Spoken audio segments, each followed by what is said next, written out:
ওই কথা তো দূরে থাক, যদি হুরের গল্পও করেন তবুও তো আপনার সাথে থাকা কঠিন।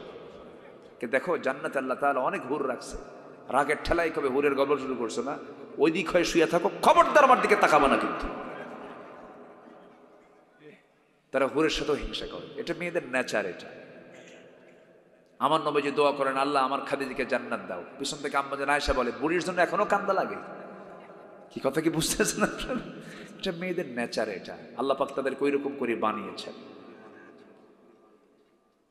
আবু সালমা বললেন, উম্মে সালমা তুমি যদি এরকম চাও যে তোমার আগে তোমার মৃত্যু হয়ে গেল, আমি বউহারা হয়ে গেলাম, যাও তোমার পছন্দের দিকে তাকায় আমি জীবনের সিদ্ধান্ত নিলাম আমি বিয়ে করব না, যাও। কিন্তু এটার উল্টা যদি হয়, আমি আগে বললাম তুমি যদি বিধবা হও তাহলে। এবার উনি প্রশ্ন করে ফেলেছেন, তাহলে কি হবে আমার থেকে শোনো। আবু সালমা বলছেন, এবার তিনি বলছেন, উম্মে সালমা শোনো, আমি তোমার স্বামী হয়ে বলবো, তোমার আগে যদি আমার মরণটা হয়ে যায়, তুমি যদি বিধবা হয়ে যাও, বিধবার মতো অসহায় নারী দুনিয়াতে নাই। তুমি ফিতনায় পড়ে যাও, তোমার ঈমান প্রশ্নবিদ্ধ হয়ে যাক, তুমি কোনো ফিতনার মধ্যে পরীক্ষার মধ্যে পড়ে গিয়ে ঈমান নষ্ট হয়ে যাক, তোমার এটা আমি চাবো না। এমনটাই যদি হয়, তোমার আগে যদি আমার মরণ হয়, আমি তোমার জন্য দোয়া করি আমার চাইতে উত্তম স্বামী যেন আল্লাহ রাব্বুল আলামিন তোমাকে জুটাইয়া দেন। উম্মে সালমার দোয়া কবুল হয় নাই। উত্তম দোয়া আল্লাহর কাছে আবু সালমারটাই মনে হয়েছে, তার দোয়াটাই কবুল হয়ে গেছে। আহারে, একটা বছর পর স্বামীকে দেখার জন্য বুক বড় আশা নিয়ে উম্মে সালমা মদিনায় ঢুকলেন, পেলেন না। সংবাদ আসলো তার কানে, আবু সালমা রাতের বেলায় দুনিয়া থেকে বিদায় নিয়েছেন। উম্মে সালমা এতিম সন্তানকে কোলের মধ্যে নিয়ে অসহায়ত্ব বোধ করছিলেন। নবীজির সামনে এসে দাঁড়ায় বলছেন, উম্মে সালমা রে, চিন্তা নাই, তোমার সন্তান তেতিম হয়েছে, কিন্তু আমি তেতিমের সর্দার সামনে দাঁড়ায় আছি। আমি তেতিম ছিলাম, আমি তেতিমের দুঃখ বুঝি। উম্মে সালমা টেনশন করো না, সন্তানটা আমার কোলে তুলে দাও। সন্তান আজকে থেকে আমার সন্তান বলে বিবেচিত হবে, আমি একে দেখবো, লক্ষ্য করব। নবীজি ঈদের দিন একদিন ঘুরতেছেন, হঠাৎ করে সামনে একটা বাচ্চা কান্দে, গায়ে পায়ে ময়লা আবর্জনা। রাসূল করলেন কি, চট করে তাকে জোরে ধরে কোলের মধ্যে তুলে নিয়ে দৌড় মেরে, আয়েশা দেখো আজকে একটা সন্তান নিয়ে এসেছি, বাচ্চা তুমি কান্দো কেন, আমার আব্বা নাই আম্মা নাই। রাসূল সঙ্গে সঙ্গে বললেন, আজকের থেকে শোনো, ও কলিজার টুকরা সন্তান, আয়েশা তোমার মা, আমি মুহাম্মদ তোমার বাবা। জোরে কান সুবহানাল্লাহ।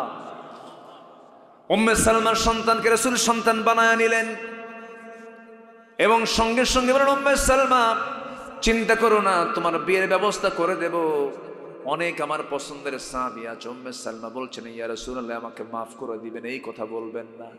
এই জাগতিক জীবনে আমার স্বামীর চাইতে উত্তম স্বামী এই দুনিয়াতে আর আমার জুটবে না।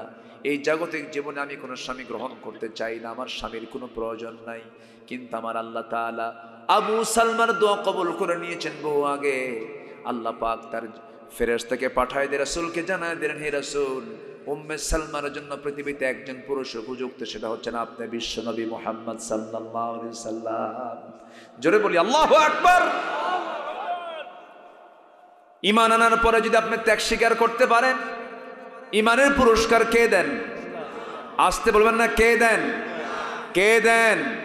ধৈর্য ধরলে ঈমানদারের জন্য আল্লাহ পাক পুরস্কার দিয়ে দিবেন। আল্লাহ পাক বলছেন, ওয়ালা তাহিনু ওয়ালা তাহজানু ওয়া আনতুমুল আ'লাউনা ইন কুনতুম মুমিনিন। হতাশ হবে না, নিরাশ হবে না, তুমি যদি সত্যিকারের মুমিন হতে পারো, আমি তোমাকে বিজয় দিয়ে দেব, আমি তোমাকে পুরস্কার দিয়ে দেব। কার কথা? আল্লাহর কথা। ঈমান ভালো করে আনার দরকার আছে না নাই? আসতে বলবেন না, আছে না নাই? ঈমান এনেছেন সাহাবায়ে কেরাম, কি তেজোদ্দীপ্ত ঈমান!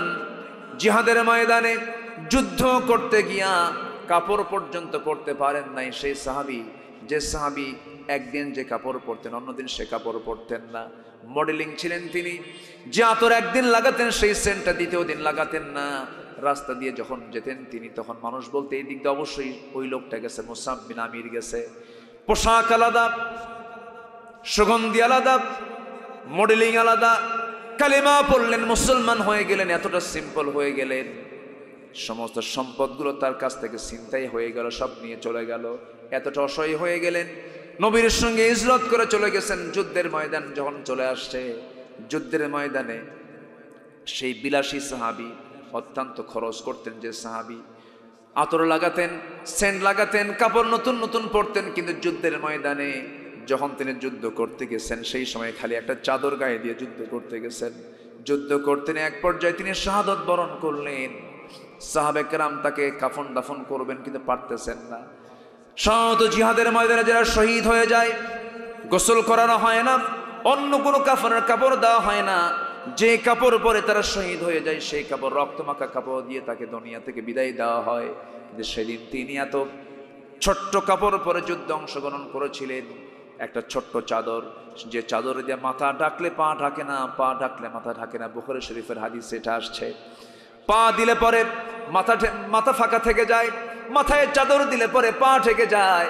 রাসূলের কাছে পরামর্শ চাওয়া হলো, হুজুর কি করব আমরা তাকে দাফন করতে পারছি না কাপড়ের অভাবে। রাসূল বলেছেন, শোনো, যে চাদর নিয়ে সে শাহাদত বরণ করেছে সেই চাদরের অংশটুকু দিয়ে মাথাটা ঢেকে ফেলে দাও, আর পায়ের যে অংশটুকু আছে পায়ের অংশটুকু ইস্কির নামক ঘাস দিয়া তার পার অংশটুকু ঢেকে দিয়ে তাকে দাফন করে দাও।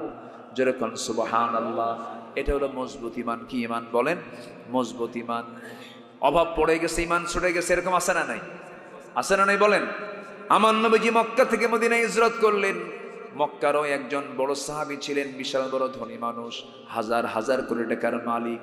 যখন শুনলেন রাসূল মক্কা থেকে মদিনায় চলে গেছেন, বউরা কালেমা পড়ে নাই, সন্তানরা কালেমা পড়ে নাই, আব্দুর রহমান ইবনে আওফ করলেন কি, বউ সন্তান ছেড়ে দিয়া কোটি কোটি টাকার বিজনেস সব কিছুকে ফেলে রেখে ছেড়ে দিয়া তিনি চলে গেলেন। পরে তিনি শুনতে পারলেন তারা বড় ব্যবসা আবু জেহেল দখল করছে। কে দখল করছে? এখন কিছু দখলবাজ নেতা আছে না নাই? এই কাম কার? কিছুক্ষণ আগে কার নাম কইছে? শয়তান কোন কেন? কার নাম বলেন? কে ব্যবসা দখল করে? কে বলেন? কে কে করছে? কে করছে? বাড়ি দখল করে কে বলেন? করেন কারা? কারা দখল করে? কারা দখল করে? আবু জেহেলরা। যারা বাড়ি দখল করবে, অন্যের ভূমি দখল করবে, পুকুর দখল করবে, জায়গা দখল করবে, এরা সবগুলো আবু জেহেল। ঠিক কিনা? অপকর্মের দায় আমরা নেব না। কি আসতে কোন কেন? জোরে কোন, ঠিক কিনা?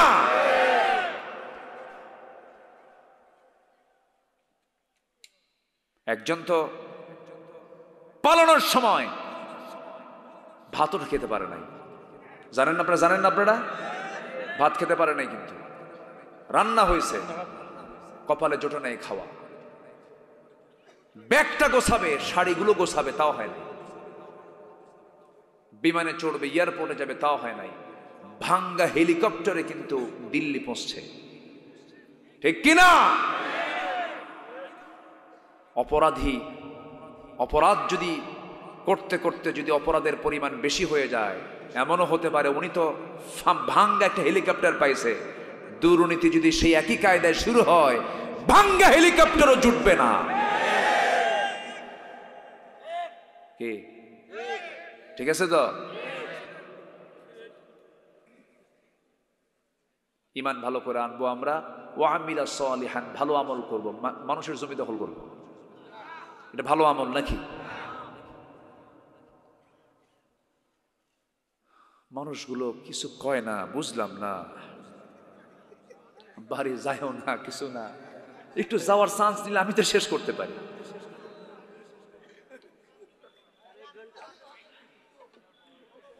জি বলি আলহামদুলিল্লাহ। জি, আমি 3টা পয়েন্ট তো শেষ করব। আমি খুবই খুশি, জানেন, মানে এতগুলো মানুষ বসে আছেন, এত রাত হয়ে গেছে, কিন্তু রাত কিন্তু কম না। গ্রামের মানুষের রাত কিন্তু এটা মেলা রাত। আলহামদুলিল্লাহ, বলি আলহামদুলিল্লাহ। ফজর পড়বেন কারা কারা? একটু হাত তুলে দেখেন থেকে, ফজর পড়বেন কারা কারা? অনেকে হাত তোলে নাই, কিন্তু মাঝে মাঝে আমি দেখতেছি, লক্ষ্য করতেছি ওনাদের যে কি সমস্যা হলো। হুজুর মাহফিলে যে আসলাম কেন? ভাত একটু আমি সময় দিচ্ছি ভাই, একটু দেখেন। যারা হাত তুললেন না, একটু চিন্তা করেন তো। এই হাতটা আপনার জীবনে তো নাও তুলতে পারেন, আর এই হাত আপনার অবসর হয়ে যেতে পারে। চিন্তা করেন ভাই, একটু চিন্তা করেন। সামনে রমজান মাস আসতেছে, একটু চিন্তা করেন ভাই। 5টা ওয়াক্ত নামাজ বলুন, হে আল্লাহ আমাদেরকে 5 ওয়াক্ত সালাত জামাতের সাথে আদায় করার তৌফিক তুমি আল্লাহ দিয়ে দাও। জোরে বলি আমিন, আরো জোরে আমিন, আরো জোরে আমিন। বউ যদি নামাজ না পড়ে কি করবেন বলেন? হ্যাঁ, একজন কাছে পিটন হবে, পিটন মানে মার্ডার কেস, এটা লক্ষণ খারাপ। আগে অ্যাকশন করে কেউ, যে কই সব বিয়ে করে নাই। বউ মারা এত সহজ? বউ মারা সহজ? যে স্বামী সে বউকে ভয় করবেই। দেখেন ঠিক একজন কইছে, উপায় নাই। যে স্বামী, যদি সে স্বামী হয় সে বউকে ভয় পায়।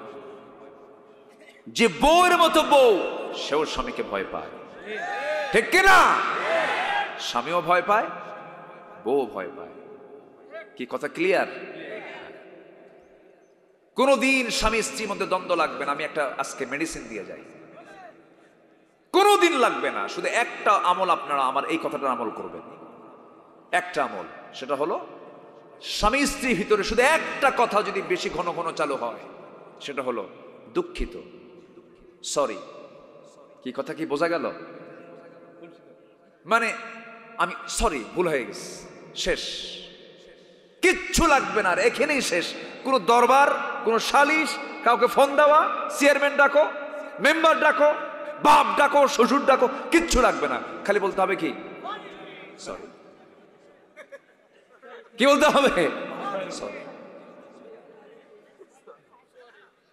দুঃখিত। কিন্তু কিছু কিছু মহিলা আছে, আমি মাপ চাবো, কিয়ামত হয়ে যাবে মাপ চাবো না। এ আছে না নাই বলেন তো? এরকম আছে, এগুলো করা যাবে না, সব ঠান্ডা হয়ে যাবে। কে বলেছে হবে না? আমার নবীর বউদের মধ্যে কোনো গন্ডগোল ছিল?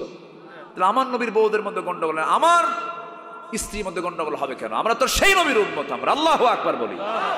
নবীর পারিবারিক ফিতনা নাই, আমাদের পারিবারিক ফিতনা হবে না, এটাই তো বাস্তবতা। আমরা তো শেষ নবীর উম্মত, আমরা তো নূহের উম্মত না। আমরা কি নূহ নবীর উম্মত? তার বউ কথা শোনে নাই।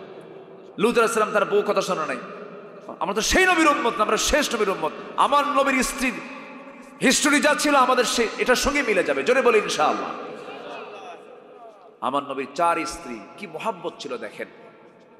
4 স্ত্রী জানতেন না যে রাসূল কাকে বেশি ভালোবাসেন, সবাই জানতো যে আমাকে বেশি ভালোবাসেন। 4 জন গল্প করতেছে, তুমি জানো তোমার চাইতে না রাসূল আমাকে বেশি ভালোবাসে। মেয়েদের মধ্যে তো এগুলো আছে, আছে কিনা? আছে। শোনেন, বউকে ভয় পান না, অসম্ভব ব্যাপার, ভয় ছাড়া উপায় নাই তো। দিনের বেলা ধরেন আপনি বউয়ের সাথে ইজি বাইকে চড়ে আপনি যাচ্ছেন চুয়াডাঙ্গা, তো ওই গাড়িতেই কিছু কিছু মহিলা আছে বোরকা টোরকা তো পড়ে না, অর্ধলগ্ন হয়ে হঠাৎ করে চুলগুলো ছেলেদের সামনে বসে গেছে। আপনি ফোনে কথা বলতে বলতে হয়তো অন্য খেয়ালেই আপনি মহিলার দিকে তাকায় ছিলেন 29 সেকেন্ড, পাশে বউ আছে। যদি এই দৃশ্য দেখে তাহলে কি হতে পারে বলেন তো? ওই সময় কিছু কবে না তো, বাইরে কিছু বলবে, ওটা পুষে থাকবে, পুষবে খালি।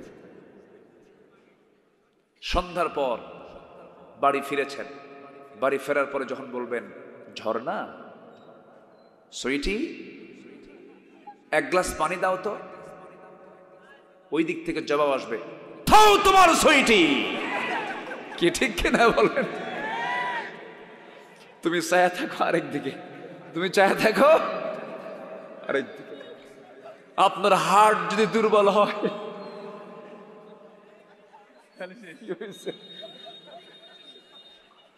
এই যে তোমাকে 2টা খেজুর দিয়ে গেলাম, এই তথ্য যেন কোনো অন্য স্ত্রীর কাছে যেন ট্রান্সফার না হয়, থাকো। ঠিক একই আচরণ দ্বিতীয় ঘরে গিয়ে করলেন, 2টা খেজুর দিলেন। 4 স্ত্রীর ঘরে গিয়ে 2টা করে খেজুর, 8টা খেজুর ফোরাইয়া দিয়া সবাইকে একই সান্ত্বনা দিয়ে চলে আসলেন। পরের দিন 4 জনই বুক ভরা আশা নিয়ে একসঙ্গে নবীর সামনে হাজির হয়ে বলছে, হুজুর আজকে জানাতে চেয়েছেন আপনি কাকে সবচাইতে বেশি ভালোবাসেন। রাসূল বলেন, গত রাত্রিতে আমি যাকে লুকায় লুকায় 2টা খেজুর দিয়ে আসছি, আমি তাকেই বেশি ভালোবাসি। যা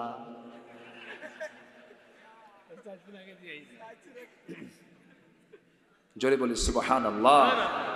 রাসূল বলেছেন, যার একাধিক বউ আছে, যদি সমতা রক্ষা না হয়, একটা তরমুজ কেটেছে, তরমুজের এক সাইড লাল কম, আরেক সাইড লাল বেশি, এটাও যদি হয়, কম বেশি যদি হয়, আল্লাহ ধরে ফেলবে। কি কথা কি বুঝতেছেন আপনারা? রাসূল বলেছেন, যদি কোনো স্বামী তার স্ত্রীদেরকে দিতে নিয়ে কম বেশি করে, আল্লাহ পাক কিয়ামতের দিন ওই স্বামীকে গোশত মাংস ছাড়া হাড় হাড্ডি করে কিয়ামতের দিন তুলবেন। বিয়ে করেন আরেকটা। মাঝে মাঝে কিছু যুবক আছে বউকে হুমকির মধ্যে রাখে, তুই জানিস আমি কিন্তু বিয়ে আরেকটা করব, এরকম কয় না? আজ থেকে এরকম কিছু পুরুষ আছে না নাই? কেন তুমি বিয়ে করবা? বিয়ে করা সুন্নাত।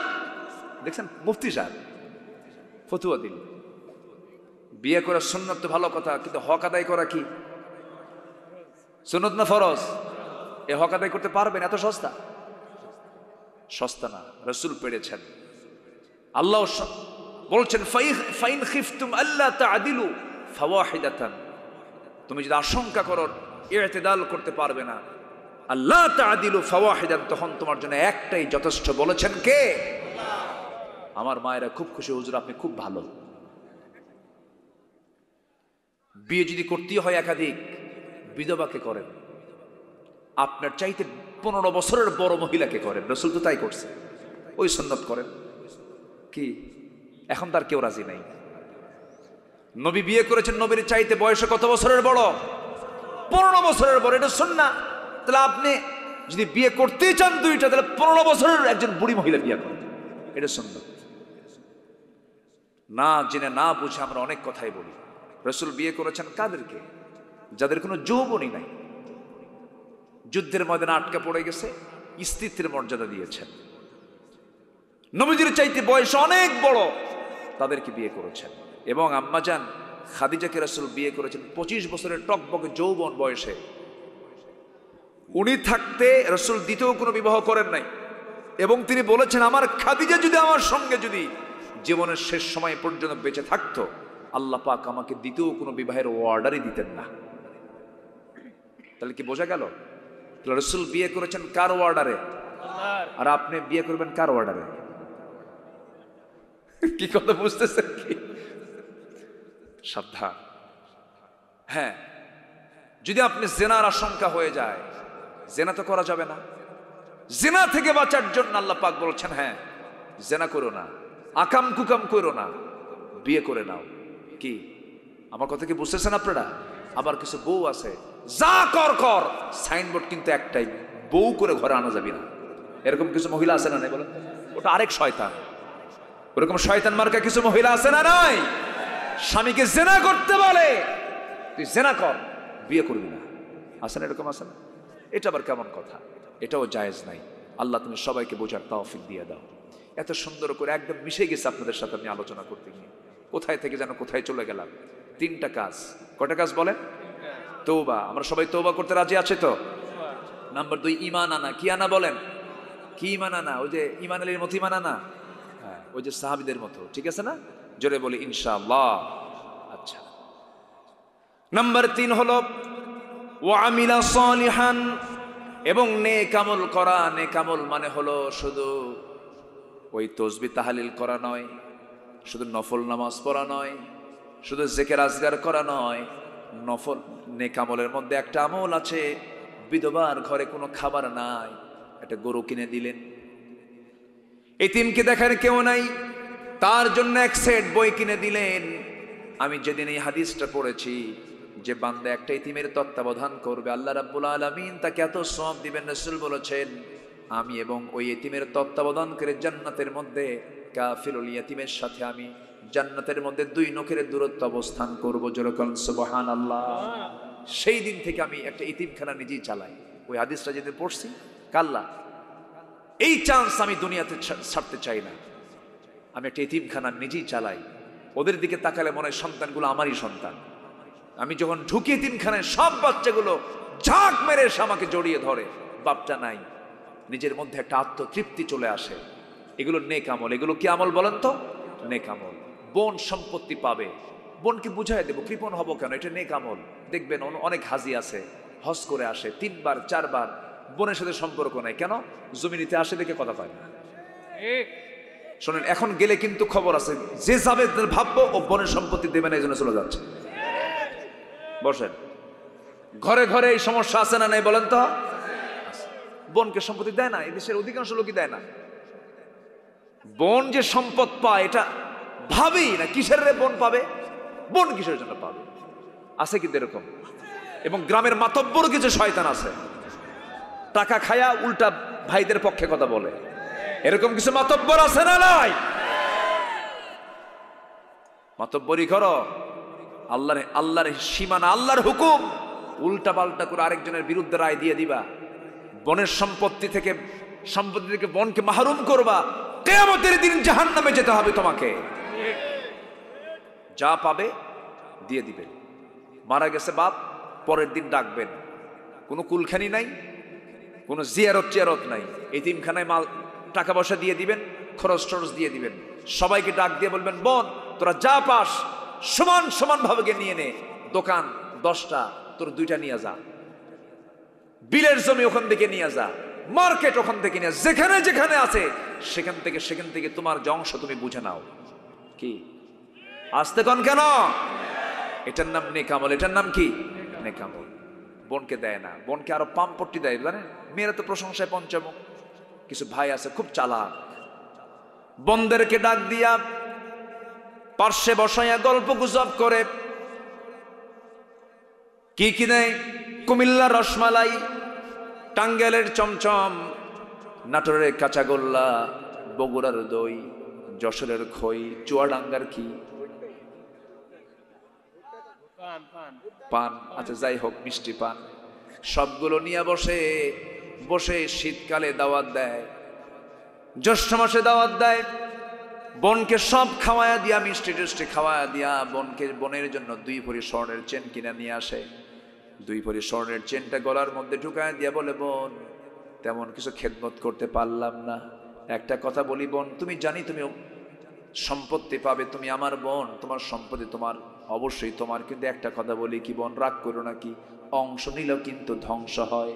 কত বড় শয়তান! কি আছে না নাই বলেন তো? অংশ নিলে ধ্বংস। এগুলো হলো বদ আমল, জাহান্নামে যাওয়ার আমল। এইগুলো আমলগুলো আমরা যদি বাদ দিতে পারি, বান্দার হক যদি নষ্ট না করি, মহান রব্বুল আলামিন বলছেন, বান্দা এই 3টা আমল করলে আমি আল্লাহ নিজে ওয়াদা করছি, তোমার সমস্ত সাইয়্যাত গুলোকে, তোমার পাপ গুলোকে আমি আল্লাহ সওয়াব বানায়া দেব। জোরে কোন সুবহানাল্লাহ। আল্লাহ কবুল করুন, জোরে বলি আমিন। এই মাহফিলটা বাস্তবায়ন করতে গিয়ে কত যে কষ্ট করতে হয়েছে আমার রাশেদ ভাইদের, অনেক কষ্ট করতে হয়েছে আমাকে। সেই 1টা বছর আগে যোগাযোগ করে করে আমার মিলে না, আমার চুয়াডাঙ্গায় মনে হয় মাহফিল আমার এবছরের শেষ, একটাই ছিল মনে হয়, আরেকটা ছিল মনে হয়। আমাদের তো হয় না, আমাদের তো সুযোগ হয় না, গোটা দেশে যেতে হয়, বিভিন্ন জায়গায় যেতে হয়। তো যাই হোক, আমি যে এসেছি, খুশি হয়েছেন তো নাকি? আল্লাহ যেন খুশি হন, জোরে বলি আমিন, আরো জোরে আমিন। জি, মাহফিল কমিটি এই আয়োজনটা প্রত্যেক বছর করুক, আপনারা চান না? সবাই চান তো ইনশাআল্লাহ? আল্লাহ কবুল করেন, জোরে বলি আমিন। এই আশাবাদ কামনা করছি, সবার কাছে দোয়া চাই, আমিও দোয়া করি, আল্লাহ যেন আমাদের এই সম্পর্ক যেন হাসর পর্যন্ত নিয়ে নেন। আমরা একসঙ্গে জান্নাতে যেতে চাই না ভাই? আমরা জান্নাতের লাইনে থাকবো, টিকিট কাটবো জান্নাতের। বলেন টিকিট কাটবো কিসের? টিকিটটা কোথায় আছে বলেন তো? বলেন কোথায় আছে? কোরআনে। তাহলে একসঙ্গে আমরা মনজিলে মকসুদে পৌঁছতে পারবো, দেখা হবে, কিন্তু জান্নাতেও দেখা হবে। আল্লাহু আকবার বলেন। জান্নাতে দেখা হবে না? হবে। জান্নাত কি একা থাকার জায়গা? আচ্ছা, একা থাকলে কি কোথাও কি মজা আছে নাকি? না, বন্ধু বন্ধুর কাছে যাবে, দেখা হবে, সাক্ষাৎ হবে, জান্নাতে বাজার বসবে। জোরে কান সুবহানাল্লাহ। আল্লাহ আমাদের সবাইকে সেই জান্নাতের বাসিন্দা হওয়ার জন্য যে যোগ্যতা, সেই যোগ্যতা যেন আমাদেরকে অর্জন করার তৌফিক দান করেন। সবে নামাজের মতো করে বসি, আমরা আল্লাহর কাছে যাব, আল্লাহর কাছে প্রার্থনা করব। অনেকেই বসেছিলেন, কিছু লোক চলে গেছেন আংশিক, কিছু লোক যাবেন, অনেক দূর থেকে আসছেন যারা।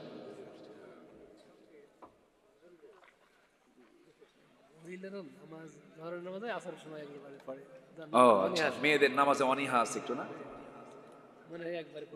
হ্যাঁ, তাদের তো একটা অসুখ হয়, আল্লাহ পাক সে অসুখকে মাফ করে দিয়েছেন। অসুখ হলো তোমার নামাজ মাফ, কিন্তু সে অসুখের মেয়াদ হচ্ছে 3 থেকে 10 দিন পর্যন্ত, সে মেয়াদ নিয়ে যায় ঠেলে 25 দিন পর্যন্ত, আর নামাজ পড়ে 5 দিন। নামাজ পড়ে কয়দিন? এত বড় ফাঁকিবাজি করলে কি আল্লাহ মাফ করবেন? না, 3 থেকে 10 দিন পর্যন্ত মেয়াদ। বাকি সময়ও যদি তার যদি অসুস্থতা থেকে যায়, এটা অসুস্থ, এটা রোগ নয়, কি বলে এটা, তার মিনস্ট্রুয়াল টাইম বলে গণ্য হবে না, তার এটা রোগ। রোগকে মাথায় নিয়ে থেকে নামাজটা পড়তে হবে। আল্লাহ যেন মাদেরকে এই আমলগুলো করার তৌফিক দান করেন। নামাজ পরে আদায় করতে হয় না, কিন্তু রোজার মাসে যদি, রোজার ভিতরে যদি তার যদি মিনস্ট্রুয়াল টাইম যদি শুরু হয়ে যায়, তাহলে ঋতুস্রাব শুরু হলে পরে রোজা বন্ধ করবেন। আবার যখন সুস্থ হবে রোজা রাখবেন। কয়টা কাজা গেল, এটা আবার পরবর্তী মাসে গিয়ে এটা তিনি আদায় করবেন। রোজা আদায় করতে হবে, নামাজ আর আদায় করার দরকার নাই। মেয়েদের জন্য কত সহজ না, কিন্তু লাভ না লস? নামাজ পড়া লাগলো না, এটা কি লাভ হলো না লস হলো? আমাদের আস্তে আস্তে কয়, আমাদের লাভ না? রসুল বললেন তো তোমাদের দিনের কিছু নোকসান আছে। রসুল বললেন না তোমাদের দিনের নোকসান আছে। মেয়েদেরকে হুজুর দিনের নোকসান কি, ক্ষতি কি?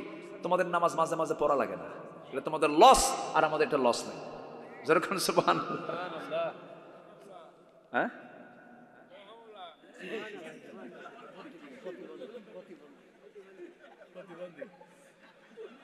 মাশাআল্লাহ।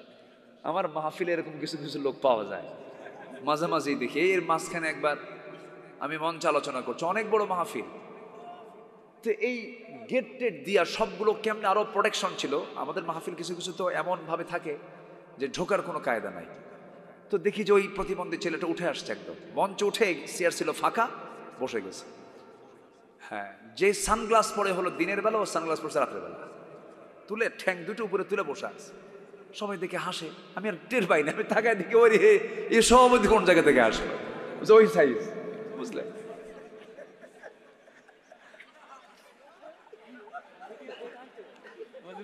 আচ্ছা, না ঠিক আছে আব্বা, আল্লাহ তুমি তাকে সুস্থ করে দাও, জোরে বলি আমিন। সেও খুশি, সে শুনেও খুশি। আল্লাহ তুমি তাকে সুস্থ করো। কোন মায়ের জন্য সন্তান? মার কাছে কি কোনো সন্তান, হ্যাঁ, কোন বাবার কাছে কি এই সন্তানগুলো কি দুর্বল মনে হয়?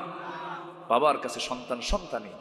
আল্লাহ যে 5 ওয়াক্ত নামাজ পড়ে, দেখেন যতটুকুই থাক সে নামাজে কিন্তু পাবন্ধী, তাহলে সে অনেকের চেয়ে ভালো না? অনেকের চেয়ে ভালো। আমরা নামাজ পড়বো, জোরে বলি ইনশাআল্লাহ। অনেকে গজল শুনতে চেয়েছেন, শুনবেন? সে কোন বন্ধু বলো বেশি বিশ্বস্ত? আমাদের বন্ধু আল্লাহর পরে আরেকজন আছেন, তিনি হচ্ছেন মুহাম্মদ সাল্লাল্লাহু আলাইহি ওয়াসাল্লাম। সে কোন বন্ধু বলো বেশি বিশ্বস্ত? কার কাছে সব কথা বলা যায়, কার কাছে মন খুলে দেয়া যায়, হওয়া যায় বেশি আশ্বস্ত। তার নাম আহমদ, বড় বিশ্বস্ত। আহমদ বড় বিশ্ব, তার নাম আহমদ, বড় বিশ্বস্ত। মহানবী বলে তারে কেউ বা ডাকে, আমি ডাকি প্রিয়তম। সে আমার ধ্যান, ভালোবাসা, প্রেম, মধুময় মনোহর স্বপ্ন সম। যে জন করুণার অনুপম উপমা, যার মতো দরদি কোথাও আর মিলে না। নবীর মতো দরদি কেউ আছে? যে জন করুণার অনুপম উপমা, যার মতো মরমি কোথাও আর মিলে না। জীবনের আঙিনায় আবাদ করে দিতে আর কার বুক এত প্রশস্ত, তার নাম আহমদ বড় বিশ্বস্ত। সে কোন বন্ধু বলো বেশি বিশ্বস্ত, তার নাম আহমদ বড় বিশ্বস্ত। এত আস্তে মারহাবা।